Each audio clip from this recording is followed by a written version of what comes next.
დაახლოებით 1 საათის განმავლობაში უსმენდნენ ნათია თურნავას საფინანსო საბიუჯეტო კომიტეტის სხდომაზე, სადაც 2025 წლის ანგარიში უნდა წარედგინა მას ეროვნული ბანკის საქმიანობაზე. ძირითადი ნაწილი საუბრის შეეხებოდა ინფლაციას. თუმცა ნათია თურნავა არც დღეს საუბრობს ეროვნული ბანკის და საკუთარ წილ პასუხისმგებლობაზე ქვეყანაში გაზრდილ ფასებზე. ეროვნული ბანკი არის სწორედ ის უწყება, რომელიც პასუხისმგებელია ამ პროცესის მართვაზე. თუმცა მთელი ამ დროის განმავლობაში თურნავასგან მოვისმინეთ მხოლოდ ის, რომ ყველაფერი კარგად მიდიოდა იქამდე, სანამ ირანში არ დაიწყო კონფლიქტი. ინფლაცია იყო დაღმავალი, ოქტომბრიდან მოყოლებული პროგნოზის მიხედვით მიმდინარეობდა პროცესი, თუმცა გარე შოკებმა ყველაფერი შეცვალა და თურნავას თქმით, სწორედ ამიტომ გვაქვს ახლა ინფლაცია თითქმის 2-ჯერ მეტი, ვიდრე ეს არის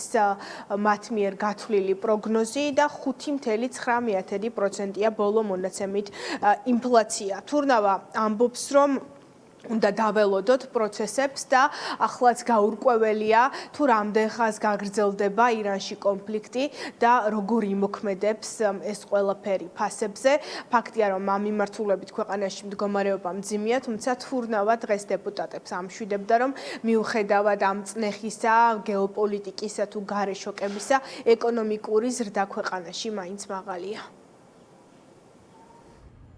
მოხდა გაუთვალისწინებელი განვითარება ახლო აღმოსავლეთში ომის დაწყების შედეგად საერთაშორისო ბაზრებზე ნავთობის ფასები გლობალურად გაიზარდა, რამაც ადგილობრივადაც გააძვირა საწვავი. საბოლოოდ აღნიშნული მიწოდების შოკის პირდაპირი და არაპირდაპირი ეფექტების ერთობლიობის შედეგად აპრილში მთლიანი ინფლაცია მიზნობრივი 3%-იანი დონიდან გადაიხარა და 5.9%-ს მიაღწია. შედარებით ხისტი ფასების ინდიკატორები კვლავ მიზნობრივ მაჩვენებელთან ახლოსაა. მონეტარული პოლიტიკის აღნიშნული ზომიერი გამკაცრება მიზნად ისახავს, ძირითადად პრევენციული ხასიათის ზომა არის, მიზნად ისახავს იმას, რომ მოწოდების მხრიდან მოქმედი შოკის ამოწურვის შემდგომ ინფლაცია მიზნობრივ 3% დონეს უფრო სწრაფად დაუბრუნდეს. მწვავე გეოპოლიტიკური შოკების მიუხედავად საქართველოს ეკონომიკა ინარჩუნებს მდგრადობას და ეკონომიკური ზრდა კვლავ მაღალია.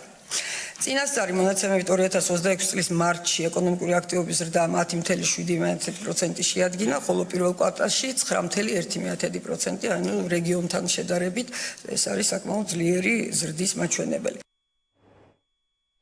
თურნავას სიტყვის შემდეგ კითხვებიც იყო ფაქტობრივად ქებადიდება, თუ როგორ ამაყობენ ქართული ოცნების დეპუტატები ეკონომიკური ზრდით და მონაცემებით, რომელიც ჩვენ გვაქვს ქვეყანაში და რომ ბევრი დიდი ქვეყნის და მოთამაშის მონაცემებზეც კი უკეთ გამოიყურება საქართველოს მდგომარეობა.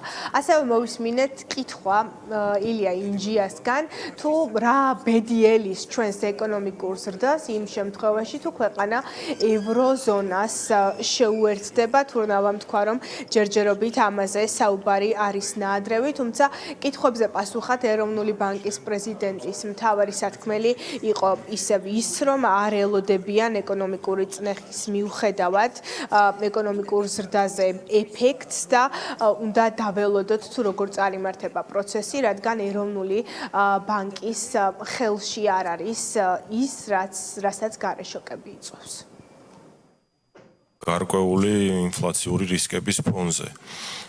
როგორია საკრედიტო განაკვეთების დინამიკა და აი ამასთან დაკავშირებით თქვენი პოზიცია ძალიან საინტერესო იქნება. ჩვენ შემთხვევაში ძირითადი არხი, რითიც ეს გლობალური შოკი ზემოქმედებს და გააჩნია რამდენ ხანს გაგრძელდება მომავალში შეიძლება იყოს ეს ზემოქმედება საქართველოზე, ეს არის ინფლაცია, რომელიც მომდინარეობს გლობალური ფასების დინამიკიდან, მიწოდების მხარეს არის, ასე ვთქვა. მიუხედავად იმისა, რომ ჩვენი პროგნოზი ინფლაციის, ასე ვთქვა, არის დამოკიდებული გარე ფაქტორებზე, რომელიც არ არის ბოლომდე ჩვენს კონტროლს ქვეშ და აქედან გამომდინარე გაურკვევლობის ხარისხი მაღალია.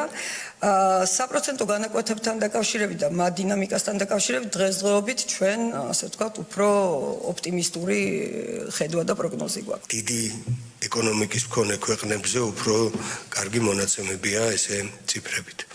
აქედან გამომდინარე მაინტერესებს რამდენად როგორი პროგნოზი შეგიძლიათ თქვენ გქონდეთ დღევანდელ დღეს ჩვენი ქვეყანა რო მაგალითად შეუერთეს ევროკავშირის იმ ეკონომიურ გაერთიანებას, როგორ იმოქმედებს თქვენი აზრით დღეს საქართველოს იმ ზრდად ეკონომიკურ მონაცემებზე, რომელიც დღეს გვაქვს შენარჩუნებული ამ რთულ პერიოდში. ევროზონას თუ შეუერთებით, ჩვენც ნაადრევია, მე ვფიქრობ ამაზე საუბარი, იმიტომ რომ დიდი დისკუსიის საგანია ზოგადად, თვითონ ევროკავშირის წევრ სახელმწიფოებშიც ეტაპობრივად ხდება ეს პროცესი და ბევრი პლუსი და მინუსი ახლავს ამას. ახლა დღესდღეობით ჩვენ ხედავთ, რომ ჩვენი ეროვნული ვალუტის ლარის მიმართ ნდობა გამტკიცებული არის. დღეს ეროვნული ბანკი დგას მყარად ფეხზე ყველა